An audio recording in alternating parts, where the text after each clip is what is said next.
The interview was published on a Thursday. By Friday, Sage had received 43 messages from people who had never reached out before. Former classmates, a cousin who had gone quiet for 6 years, 3 journalists from publications that had not previously considered a woodworker in a small workshop in a mid-sized city worthy of a paragraph, let alone a feature. The piece had called Sage a sudden sensation in the world of artisan furniture. It described the workshop as if it had materialized from nowhere, fully formed, the way myths describe springs appearing from dry rock. It used the phrase burst onto the scene twice and seemingly out of nowhere once, and Sage had read both with the particular private amusement of someone watching a story about themselves that bears only passing resemblance to what actually happened. Sage thanked everyone who wrote, graciously, genuinely. This is important. The amusement was never contempt. The people celebrating had no reason to know what they didn't know. The overnight was real to them. The success was visible. The years that preceded it were not. That is the nature of the myth. It is not malicious. It is simply incomplete. Sage had started working with wood at 19, in a garage that belonged to an uncle who had no patience for apprentices and made this clear within the first hour of the first day. There was no romance in the beginning, no montage of sawdust and revelation. There was the slow, unglamorous education of a person who does not yet know what they do not know, which is the longest and most necessary part of learning any craft. Sage cut wrong, sanded wrong, joined pieces that held for a week, and then separated at angles that made the uncle suck air through his teeth in a way that required no translation. There were 4 years of that. 4 years of building things that were almost right, then closer to right, then occasionally right, then right with enough consistency that right began to feel like a floor rather than a ceiling. Then the uncle retired and the garage was sold, and Sage spent 2 years doing finish carpentry for a contractor who paid steadily and taught nothing new, which is its own kind of education, the education of learning what you do not want to become. Sage saved. Not quickly. Not in the way savings montages happen in films, with a jar filling and a date circling on a calendar. It was slow and irregular and twice interrupted by emergencies that reset the jar to nearly empty. It took longer than planned. Most things do. The workshop opened when Sage was 28, a rented space, second-hand equipment, a website built over 3 weekends from a template that looked, in retrospect, like exactly what it was. The first year, Sage completed 11 commissions. The second year, 19.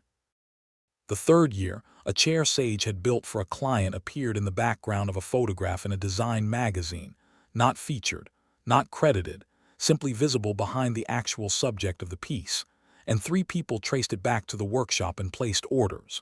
This is how it actually happens, not in flashes, in accumulations so gradual they are invisible to everyone except the person living them.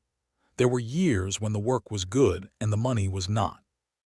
There were pieces Sage built that deserved more than the silence that greeted them.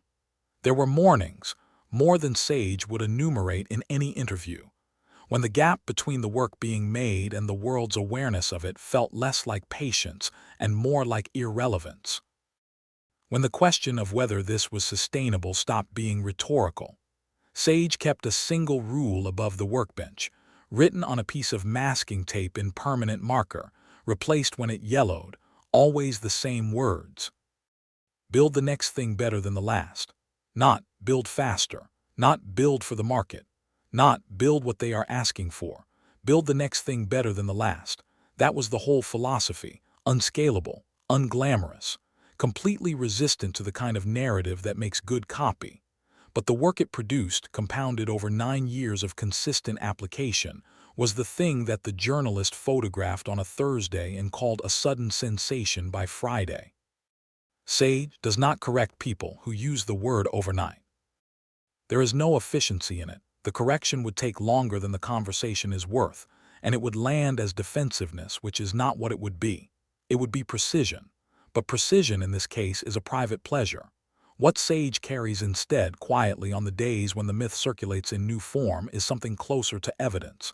9 years of it, stacked in the workshop like lumber. Here is what the overnight success story costs you if you believe it. It costs you the middle. It makes the middle, the long, necessary, invisible middle where all the actual work happens, feel like failure rather than foundation. If the story you have absorbed is that real success arrives suddenly, then gradual progress reads as the wrong kind of progress. Slow improvement feels like insufficient speed. The years when you are getting better but not yet getting noticed begin to feel like evidence that you are doing something wrong, rather than evidence that you are doing the only thing that actually works. The overnight myth does not just misrepresent success. It actively damages the people still on their way to it.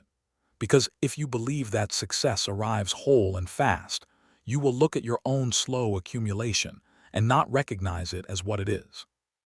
You will compare your invisible middle to someone else's visible arrival. You will measure yourself against the published version of a story that had 9 years of unpublished chapters. You will conclude from this comparison that you are behind. You are not behind. You are in the part of the story they don't photograph. Sage still works in the same rented space. Larger now, better equipped, but the same street, the same building, the same workbench with the same rule written in the same hand. Build the next thing better than the last. The 43 messages have been answered. The journalists have filed their pieces. The sudden sensation has returned as sudden sensations do to the quiet work of the next thing, which is, if you look at it honestly, where it has always been. The overnight was never the story. The 9 years were the story. They were always the story. The Thursday was just the day the story became visible to people who had not been watching. Most of the best stories are like this. Most of the people living them are too busy building to stop and explain. So if no one is watching your middle yet, if the work is accumulating in a space that the journalists have not yet found, in a craft the world has not yet noticed, on a timeline that does not match the myth, understand this. The watching was never the point. The building was, keep building.